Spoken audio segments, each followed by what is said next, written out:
The EU, in labeling St. Lucia and 16 other countries as having harmful preferential tax regimes, said in a press release it was interested in promoting good governance worldwide and maximizing efforts at preventing tax fraud and evasion.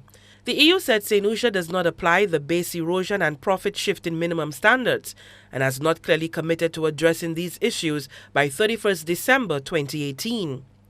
But Prime Minister Chastanet, reacting to the decision, says St. Lucia has been actively cooperating with the EU and that in November 2016, St. Lucia became signatory to an agreement for the exchange of information.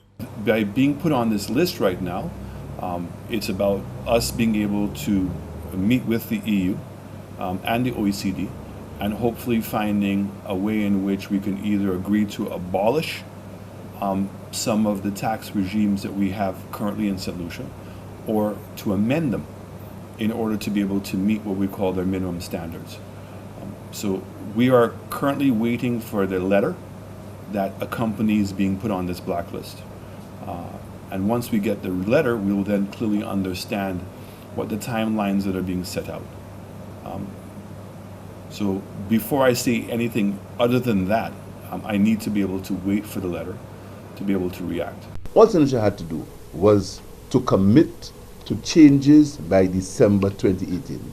It's because of negligence of the government that they did not give the EU a commitment.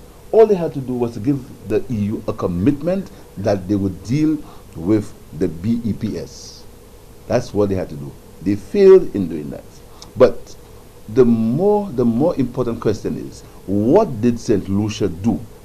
What legislation did we introduce?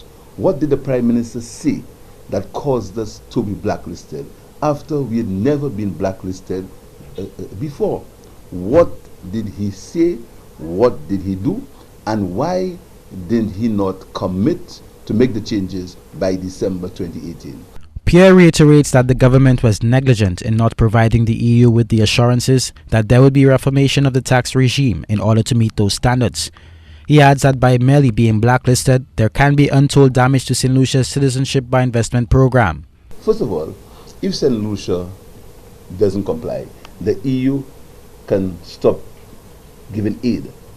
EU aid is the biggest tranche of aid that we get in St. Lucia. The entire hospital was built on EU. In 2009, St. Lucia escaped being blacklisted by the Organization for Economic Cooperation and Development, the OECD, by agreeing to meet specific standards of transparency and effective exchange of information. St. Lucia was instead placed on a grey list as a country that supposedly lacked fiscal transparency but committed to change. Dr. Raymond insists that the Chastanet administration has been consistent in complying with all the requirements of the international watchdog agencies, but it is the first time that the EU has drawn up a blacklist as determined by the bloc's finance ministers.